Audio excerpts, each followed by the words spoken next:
अखण्डमण्डलाकारं व्याप्तं येन चराचरं तत्पदं दर्शितं येन तस्मै श्रीगुरुवे नमः।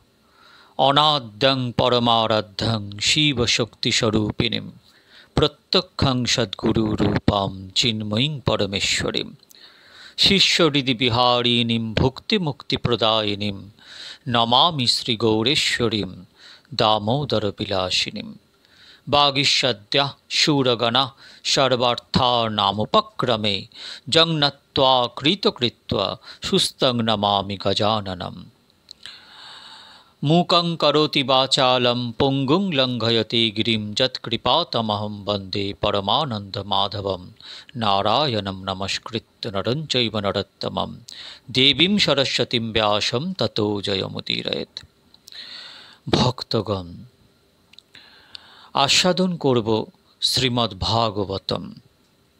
श्रीमद्भागवतम जा पुराण चक्रवर्ती, श्रीमद्भागवतम जा परमहंस संहिता, श्रीमद्भागवतम जा सर्वशास्त्रेर सारातिसार, निगमकल्पतरुर्गलितं फलम, वेदरूपी कल्पवृक्षेर सबथेके उच्च शाखाय अधिष्ठित परिपक्व फल। श्रीमद्भागवतेर माहात्म्य हच्छे श्रीमद्भागवत एमन एक शास्त्र जा श्रवणमंगलम। श्रवणमंगलम श्रीमदाततं भुवि गृह्णन्ति ते भूरिदा जना। सेई श्रीमद्भागवतेर द्वितीय स्कन्धेर द्वितीय अध्याय आज आस्वादन करब। खूब साबधाने मन दिए भागवत कथा श्रवण करुन, कारण भागवत श्रवणई मंगल। श्री सुखदेव बोलिलेन, हे राजन, ब्रह्मा कृतनिश्चय हইয়া এইরূপ বিরাট ধারণায় রত হন। তাহাতে শ্রী ভগবান তাহার উপর সন্তুষ্ট হইলে তিনি প্রলয়ে নষ্ট জ্ঞান আবার লাভ করেন এবং প্রলয়ের পূর্বে জগৎ যেমন ছিল তেমনি করিয়া আবার সৃষ্টি করিতে সমর্থ হন। এবং পুরা ধারণায়াত্মা যোনির্নষ্টাং স্মৃতিং প্রত্যবরদ্দতুষ্টাৎ তথা সজ্জের দমো মোঘ দৃষ্টির যথাপয়াৎ প্রাগ ব্যবসায় বুদ্ধি।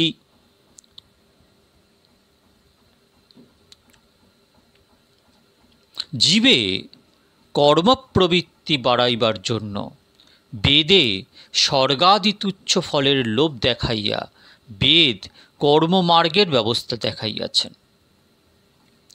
ताहाते साधकेर चित्ते लोभ जन्माय, किन्तु नानाविध भोग बासनायुक्त व्यक्ति जेमन स्वप्ने नानाविध भोग्यबस्तु पाइलेও ताहार भोग बासना परितृप्त हय ना, सेरूप फलाकांक्षाय कर्म करिया तुच्छ स्वर्ग पाइया ताहार सुख बासना परितृप्त हय ना, केवल लालसा और परिश्रम मात्र सार हय।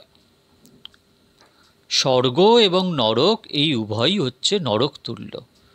মহাপ্রভু বলছেন, কবু স্বর্গে উঠায় কবু নরকে ডুবায়, বন্দি জনে রাজা যেন নদীতে চুবায়।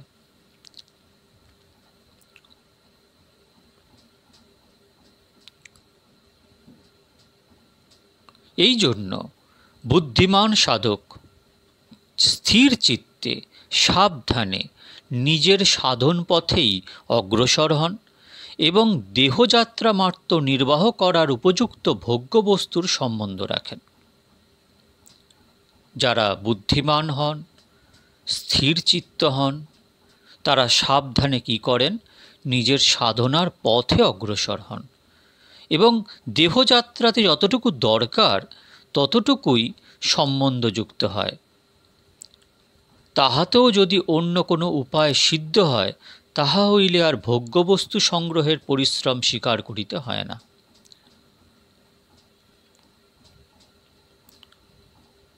अतः कविनामसु जाबोदर्थ स्यात् प्रमत्तो व्यवसाय बुद्धि सिद्धेहन्ननार्थे न जतेत तत्र परिश्रमं तत्र समीक्षमानः सत्यां ক্ষিতৌ কিং কশীপ প্রবাসৈর্বাহৌ সুসিদ্ধৌ হ্যাপবর্ণেনৈ কিম সত্যঞ্জলৌ কিং পুরুধান্যপাত্রা দিগ বল্কলাদ্যৌ সতিক কিং দুকুলৈ। অর্থাৎ বিবেকী সাধকগণ, যাদের বিবেক জাগ্রত হয়েছে, ভূমিশয্যা থাকিতে আবার শয্যায় কি প্রয়োজন আছে, এবং বাহু থাকিতে বালিশ, অঞ্জলি থাকিতে ভোজনপাত্র ও বল্কল আদি থাকিতেই বা বস্ত্রের কি প্রয়োজন।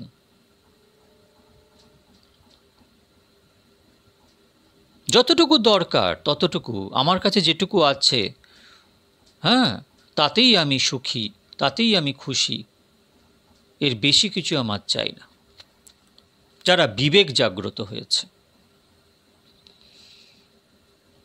রামচরিত মানসে বাবা তুলসী বলছেন, বিনু সৎসঙ্গ বিবেক না হই। সৎসঙ্গ ছাড়া বিবেক জাগ্রত হয় না। তাহলে বিবেক জাগ্রত কখন হয়? বিবেক জাগ্রত হওয়ার লক্ষণ কি? এখানে কি বললাম, যে বিবেকী সাধকগণ কি মনে করেন যে আমার তো ভূমিশয্যা আছে, আমার আবার আলাদা কোনো শয্যায় কি দরকার, আমার হাত আছে ঘুমানোর জন্য মাথা দিয়ে, তাহলে আমার বালিশে কি প্রয়োজন, আমার অঞ্জলি তো আছে, আমার আবার ভোজনপাত্র কি দরকার, প্রসাদ হাতে করে নিতে হয়, এবং বল্কলা আদি থাকতে আবার বস্ত্রের কি প্রয়োজন, এটা বর্তমান জগতে মানা সম্ভব নয়।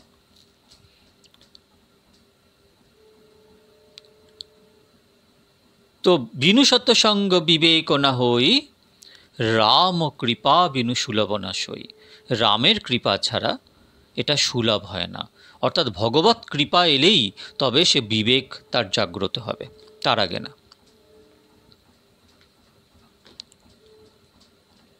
অন্ন বস্ত্র গৃহাদি ব্যতীত দেহযাত্রা নির্বাহ হয় না সত্য, কিন্তু সেজন্য ধন মদে মত্ত ধনীগণের উপাসনার কি প্রয়োজন? পথে কি বস্ত্রখণ্ড পড়িয়া থাকে না? বৃক্ষে কি ফল নাই?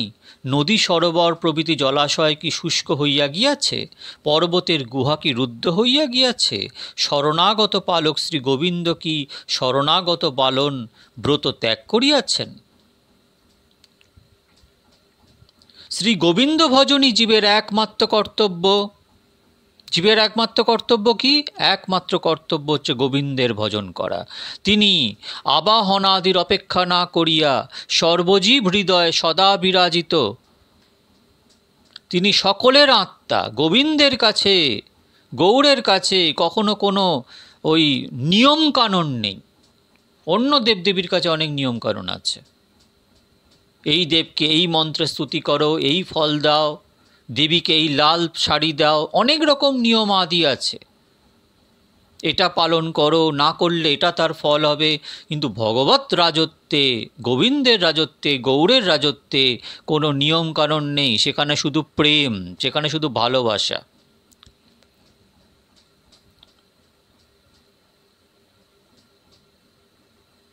আবাহনং না জানামি নৈব জানামি পূজনং বিসর্জনং না জানামি ক্ষমস্য পরমেশ্বরম, এই তো মন্ত্রে আছে।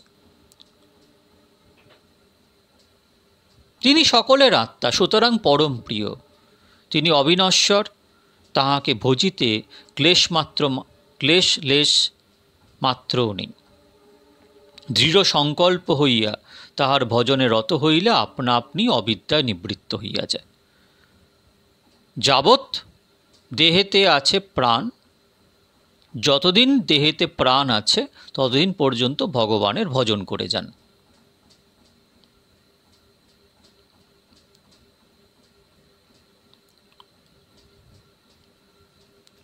পশুর মতো জড় প্রকৃতি ব্যক্তি ছাড়া এমন কে আছে যে ভব বৈতরণীতে পতিত কত শত জীবের কর্মফল ভোগের হা হুতাশ বাণী শুনিয়াও শ্রী গোবিন্দচরণ চিন্তা না করিয়া বিষয় চিন্তায় কালাতিপাত করে?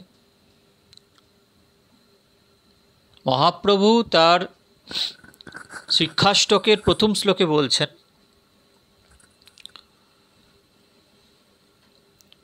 কি বলছেন? বলছেন চেত দর্পণ মার্জনম ভব মহাদাবাগ্নি নির্বাপনম। চিত্তরূপী দর্পণকে মার্জন করার জন্য ভব মহাদাবাগ্নি, মহাপ্রভু এই ভব অর্থাৎ এই সংসারটাকে দাবাগ্নি বলেনি, বলেছে মহাদাবাগ্নি নির্বাপনম, মহাদাবাগ্নির সমান। সেটাকে কে নির্বাপন করবে? শ্রেয়ক কৈরব চন্দ্রিকা বিতরণম বিদ্যাবধূ জীবনম আনন্দাম্বুধির্বর্ধনম প্রতিপদম পূর্ণামৃতস্বাদনম সর্বাত্মসপনম পরম বিজয়তে শ্রীকৃষ্ণ সংকীর্তনম। পরম বিজয়তে শ্রীকৃষ্ণ সংকীর্তনম। শ্রীকৃষ্ণ সংকীর্তনই পরম বিজয়তে। শ্রীকৃষ্ণ সংকীর্তনের দ্বারাই আমরা আমাদের এই ভব মহাদাবাগ্নি থেকে নির্বাপন পেতে পারি। চিত্তরূপী দর্পণে অনাদিকাল ধরে যে মানে ধুলো পড়ে আছে, আমি আমাকে দেখতে পাচ্ছি না। আগে তো আমি নিজেকে দেখব, নিজেকে আয়নায় দেখা হচ্ছে আত্মজ্ঞান, আর আমি আমার সাথে সাথে পেছনে গৌর গোবিন্দকে দেখব, সেটাই হচ্ছে কৃষ্ণানন্দ, সেটাই হচ্ছে ব্রহ্মানন্দ, সেটাই হচ্ছে প্রেম। আমার লক্ষ্য থাকবে যে আমি আমার চিত্তকে এত মার্জন করব, শুধু আমাকেই শুধু দেখতে পাবো না, আমার সাথে সাথে আমার গৌর গোবিন্দকেও যেন দেখতে পাই।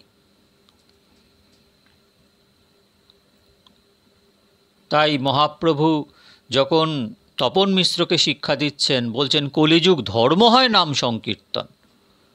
এই কলিযুগের ধর্ম হচ্ছে নাম সংকীর্তন।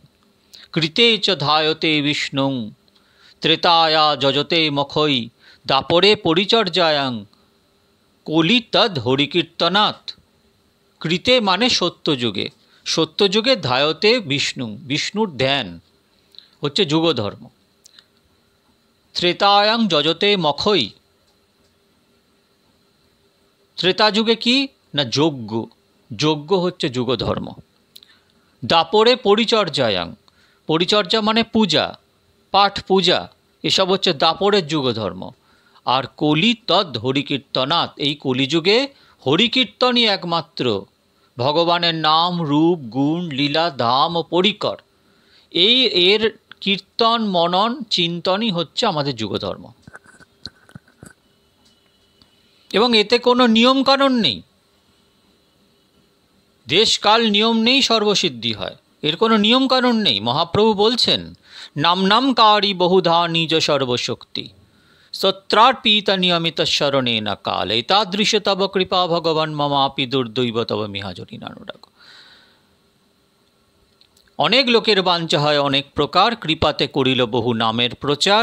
খাইতে শুইতে যথাতথা নাম লয়, দেশকাল নিয়ম নেই সর্বসিদ্ধি হয়। সর্বশক্তি নামে দিলা করিয়া বিভাগ, আমার দুর্দৈব নামে নাহি অনুরাগ। মহাপ্রভু আমাদের হয়ে বলছে আমার দুর্দৈব, আমাদের দুর্দৈব যে ভগবানের নামেতেই অবস্থান করছেন, নামই হচ্ছে ভগবান, কিন্তু আমাদের দুর্দৈব দেখো আমরা তাতে কোনো অনুরাগ জন্মালো না, তার কোনো ভগবানের কোনো নামেতেই কোনো অনুরাগ জন্মালো না, এটা আমাদের দুর্ভাগ্য। তাই আমরা জগতে এত দুঃখ দেখছি, কিন্তু তাতেই আমরা মজে আছি, আমাদের মধ্যে মনে হচ্ছে না যে আমরা এখান থেকে বেরোতে পারি।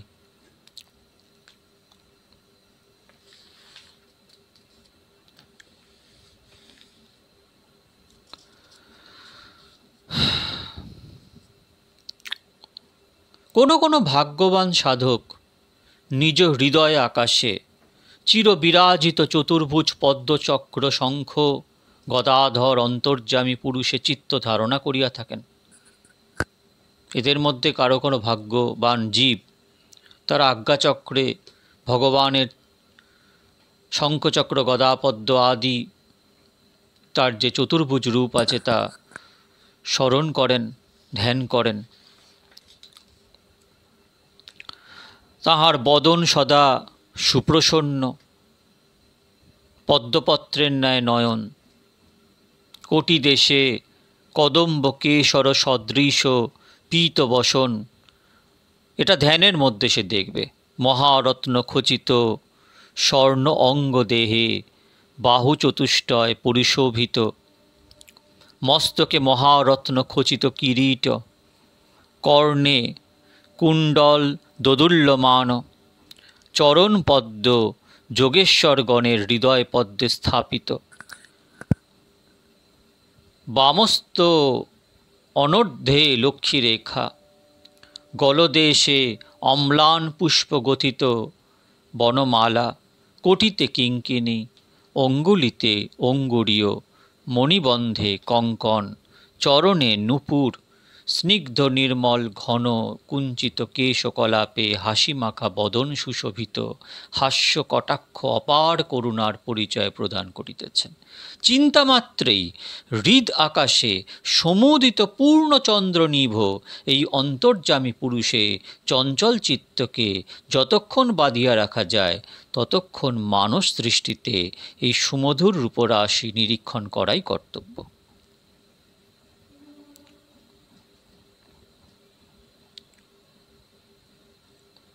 সর্বন্তর্যামী শ্রী ভগবানের চরণকমল হইতে বদন কমল পর্যন্ত, চরণ কমল থেকে বদন কমল পর্যন্ত সমস্ত অঙ্গ এক একটি করিয়া ধ্যান করিবে এবং যে যে অঙ্গে ধারণা অভ্যস্ত হইয়া যাইবে সেই সেই অঙ্গ ছাড়িয়া পরপর অঙ্গে ধারণার অভ্যাস করিবে।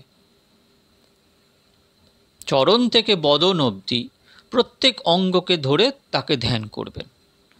সেই অঙ্গে যখন ভালোভাবে মন নিযুক্ত হয়ে গেল তখন তার পাশের অঙ্গকে ধ্যান করবেন। এইভাবে ধ্যান অভ্যাস করতে হবে। যতদিন পর্যন্ত এই সর্বন্তর্যামী জগন্নিয়ন্তা শ্রী ভগবানে ভক্তি না জন্মে ততদিন পর্যন্ত নিত্য নৈমিত্তিক কর্মানুষ্ঠান অন্তে যত্ন সহকারে বিরাট পুরুষে চিত্ত ধারণা করিবে। ভক্তি যতক্ষণ না জাগ্রত হচ্ছে ততক্ষণ পর্যন্ত কর্মত্যাগ করা যাবে না। হ্যাঁ, নিজের কর্মটাকে করে যেতে হবে। কর্ম করে তারপরে ধ্যান করতে হবে, জপ করতে হবে, এইভাবে নিজেকে তৈরি করতে হবে। এটাই বলা হয়েছে এখানে। হে রাজন, ভক্তি মিশ্র যোগী যদি দেহত্যাগ করিতে ইচ্ছা করেন, যে যোগী শুধু যোগ না তার সাথে ভক্তির মিশ্রণ আছে, এই রকম যোগী যদি দেহত্যাগ করিতে ইচ্ছা করেন তাহলে কাশী প্রভৃতি পুণ্যক্ষেত্র কিংবা উত্তরায়ণ আদি পুণ্যকাল অপেক্ষা না করিয়া অচঞ্চল চিত্তে পদ্মস্বস্তিক আদি আসন উপবেশন করিয়া প্রাণায়ামপূর্বক ইন্দ্রিয়গণকে মনের বশীভূত করিবেন। এতে যোগীদের কথা বলা হয়েছে। অনন্তর বাসনাদি শূন্য নির্মল বুদ্ধি দ্বারা মনকে সংযত করিয়া বুদ্ধি জীবে, জীব শুদ্ধ জীবে, শুদ্ধ জীব পরমাত্মায় নিরোধ করিয়া পরমানন্দ লাভ করিবেন এবং যোগাভ্যাস আদি সমস্ত কৃত্য হইতে বিরত হইবেন। এইরূপ পরমাত্ম সম্বন্ধযুক্ত যোগীর উপরে কালেরও কর্তৃত্ব নাই। জগতের শাসনাদি কর্তা দেবতাদের তো কথাই নাই। সত্য রজ তমই তিন গুণ, অহংকার তত্ত্ব, মহত্তত্ত্ব, মূল প্রকৃতিও এতাদৃশ যোগীর প্রভুত্বে সমর্থ হয় না। ন যত্র কালহ নিমিষং পরপ্রভু, কুতৌ नु দেবা জগতাং চ ঈশ্বরে, ন যত্র সত্যং ন রজস্তমশ্চ নব্বৈ, বিকারো ন মহান প্রধানম, পরং পদং বৈষ্ণবমা মনন্তি, তজোজ নেতি নেতিত্বতুদুত শিশ্রিক্ষব, বিসৃজ্য দৌরাত্ম মনন্ন সৌহৃদা, হ্যান্ডপঙ্গুর হ্যাদোর পদং পদে পদে। অর্থাৎ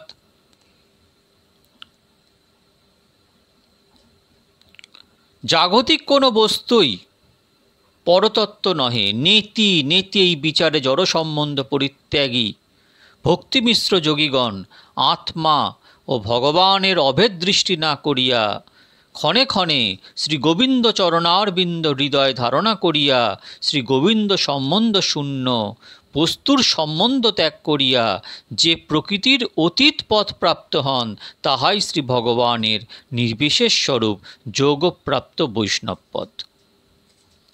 গোবিন্দর সঙ্গে নিজেকে যুক্ত রাখো, বাদবাকি জগৎকে জগতের মতন ছেড়ে দাও। সেটা সত্য নয়, সেটা মিথ্যা। শুধু গুরু গোবিন্দে, গুরু গৌরাঙ্গে নিজের মনকে নিযুক্ত রাখো, তাহলেই হবে, গুরুকে বাদ দিয়ে নয়।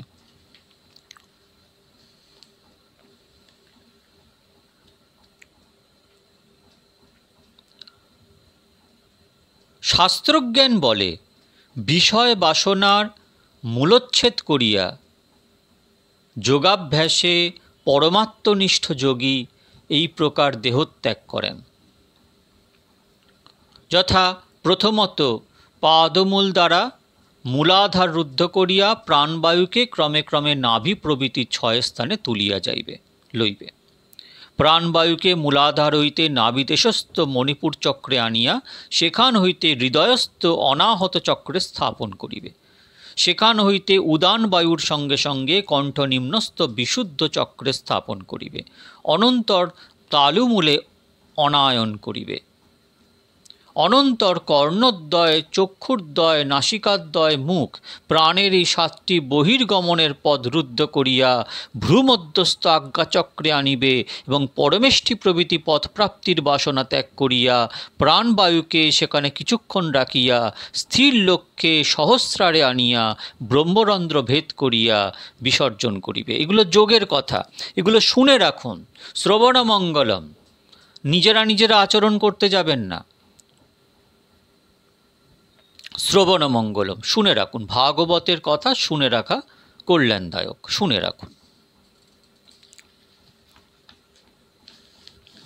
হে রাজন, যদি কোনো যোগী ব্রহ্মপদ লাভ করিতে ইচ্ছা করেন কিংবা অনিমাদি অষ্টসিদ্ধি লাভ করিয়া ব্রহ্মাণ্ডে বিচরণ করিতে ইচ্ছা করেন, তাহলে তিনি দেহত্যাগ সময় মন ও ইন্দ্রিয় লয় না করিয়া প্রাণবায়ু নির্গমন করিবেন।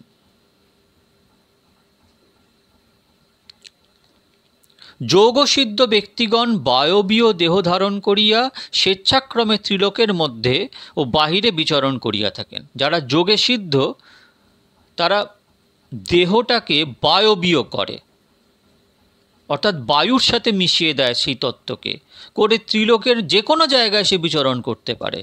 উপাসনা, ভগবত ধর্ম, যোগ, জ্ঞান ও সিদ্ধ যোগীগণের এই গতি কেহ সকাম কর্ম সাধনে লাভ করিতে পারে না। দেখুন, এই ভাগবত যে বার্তা, ভাগবত কথা আমি আপনাদের বলছি, শ্রবণমঙ্গলম শুনে রাখুন। কারণ এই কলিযুগে ধর্ম ভাগবতকে আশ্রয় করে আছে, তাই আমরা বলি ভাগবত ধর্ম। এই ভাগবত ধর্মে 12 মহাজন আছে। এই ভাগবত ধর্ম সম্বন্ধে ভাগবতের 11 স্কন্ধে বিস্তৃতভাবে নবযোগীন্দ্র সংবাদে আস্বাদন করা হয়েছে। ভাগবত ধর্ম কি আমি পরে আসছি, ভাগবত ধর্ম নিয়ে আলাদা করে আপনাদের কাছে ভিডিও আমি প্রকাশ করব ভাগবত ধর্ম নিয়ে।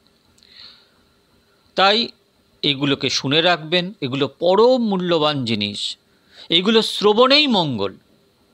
এটা ভাবার কোনো কারণ নেই যে আমি শুনছি এগুলো কি আমরা পারবো, আপনাদের অ্যাপ্লাই করার কথা বলা হচ্ছে না। শ্রবণ মঙ্গলম ভাগবতে আছে, কানটা পেতে রাখুন, কানটা পেতে রাখুন।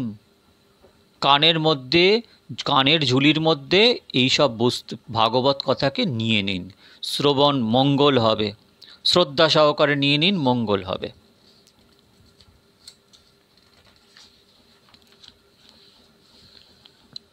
যোগসিদ্ধ ব্যক্তিগণ মেরুদণ্ড মধ্যবর্তিনী সুষুম্না পথে সূক্ষ্ম দেহে নির্গমন করিয়া সেই জ্যোতির্ময় সুষুম্না পথেই অগ্নভিমানী দেবলোক গমন করেন। তদনুজুর সেখানে বাসের আসক্তি পরিত্যাগ করিয়া পূর্বক শ্রীনারায়ণ অধিষ্ঠিত শৈশুমার নামক জ্যোতিষচক্রে বিচরণ করেন। অনন্তর অতি সূক্ষ্ম নির্মল শরীর যোগীগণ সূর্যাদি গ্রহণের আশ্রয়স্বরূপ সেই শৈশুমার চক্র অতিক্রম করিয়া মহর্লোকে উপস্থিত হন। সেই স্থান দেবগণেরও পরম পূজ্য ও মহাকল্পজীবী ভৃগু প্রভৃতি ঋষিগণের নিবাসস্থান। তাহলে ভৃগুরা কোন স্থানে অবস্থান করছে? মহর্লোকে অবস্থান করছেন।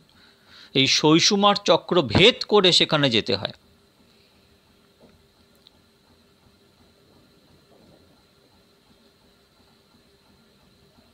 এই শৈশুমার চক্র হচ্ছে নারায়ণ অধিষ্ঠিত। প্রলয়কালে যখন সংকর্ষণ মুখের অনলে ত্রিলোক দগ্ধ হইয়া যায়, সংকর্ষণের মুখের অনলে ত্রিলোক দগ্ধ হইয়া যায়, তখন যোগীগণ ত্রিলোক পরিত্যাগ করিয়া দ্বিপরার্ধকাল যাই ব্রহ্মলোকে গমন করেন।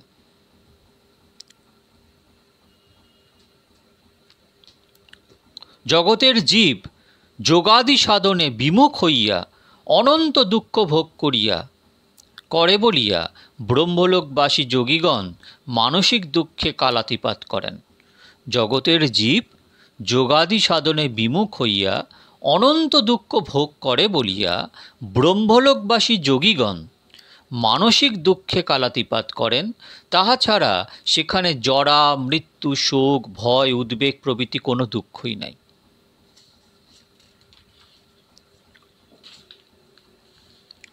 ব্রহ্মলোকগত যোগীগণ জ্যোতির্ময় মূর্তি পরিগ্রহ করিয়া, যারা ব্রহ্মলোকে যান সেই সব জ্যোতিগণ জ্যোতির্ময় মূর্তি, চারিদিকে জ্যোতি সমন্বিত মূর্তি ধারণ করিয়া ক্রমশ পৃথিবী, জল, অগ্নি, বায়ু প্রভৃতি আবরণ ভেদ করিয়া আকাশ আবরণে উপস্থিত হন।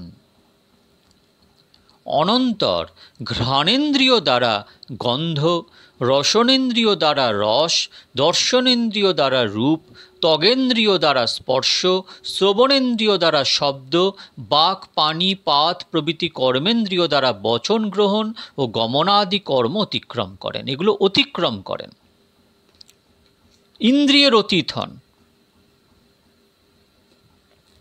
যোগী এইরূপে স্থূল সূক্ষ্ম আবরণ ভেদ করিয়া সূক্ষ্মভূত ইন্দ্রিয় অধিষ্ঠার্থী দেবগণের যে লয়স্থান অহংকার মহত্তত্ত্ব, সেটাকেও ভেদ করিয়া প্রধানে উপস্থিত হন।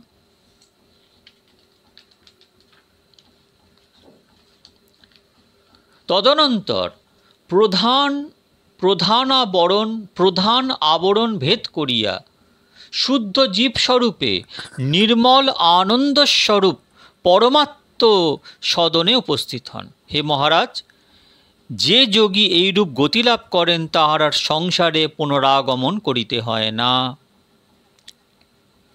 হে রাজন, সৃষ্টির প্রথমে ব্রহ্মা নারায়ণের উপাসনা করিলে তিনি তুষ্ট হইয়া ব্রহ্মাকে যে সদ্যমুক্তি ও ক্রমমুক্তির পথ দেখাইয়াছিলেন, তাহার প্রশ্নানুসারে আমি তোমাকে তাহা বলিলাম।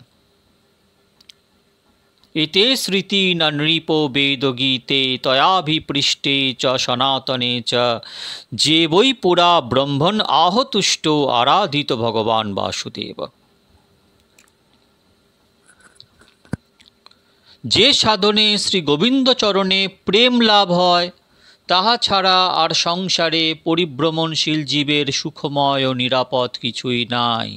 মুখ্য জিনিস বলা হয়েছে। 33 নম্বর শ্লোক ভাগবতে, দ্বিতীয় অধ্যায় 33 নম্বর শ্লোক, ন হেতো হন্য শিবৌ পন্থা বিশতঃ সংসৃতাবিহ বাসুদেব ভগবতী ভক্তিযোগো যত ভবেত। সার কথা বলা হয়েছে। কি সার কথা? যে সাধনে শ্রী গোবিন্দচরণে প্রেম লাভ হয়, তাহা ছাড়া আর সংসারে পরিভ্রমণশীল জীবের সুখময় আর নিরাপদ কিছুই নাই। অর্থাৎ নিরাপদ এবং সুখময় একটাই, সেটা হচ্ছে গোবিন্দচরণে প্রেম লাভ করার জন্য তার প্রতি ভক্তি করা। ব্রহ্মার নির্বিকার চিত্তে 3 বার সমগ্র বেদ বিচার করিয়া তা হইতে শ্রী গোবিন্দের অতিলাভ হয়। 3 বার পুরো 4 বেদকে 3 বার মন্থন করেছিলেন, করে তিনি গোবিন্দের অতিলাভ হয়। সেই ভক্তিযোগই পরম সাধন বলিয়া নিশ্চয় করিয়াছেন। ব্রহ্মা বলিয়াছেন যে 4 বেদকে মন্থন করে তিনি দেখলেন যে যা থেকে শ্রী গোবিন্দের রতি লাভ হয়, সেই গোবিন্দের রতি লাভ হয়, সেই ভক্তিযোগী পরম সাধন বলিয়া নিশ্চয় করিয়াছেন স্বয়ং ব্রহ্মা।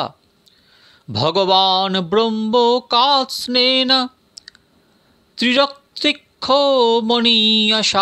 মনীষয়া তদদ্ভ্যো সৎকুটস্থরতির আত্মনাচ্যতো ভবেৎ।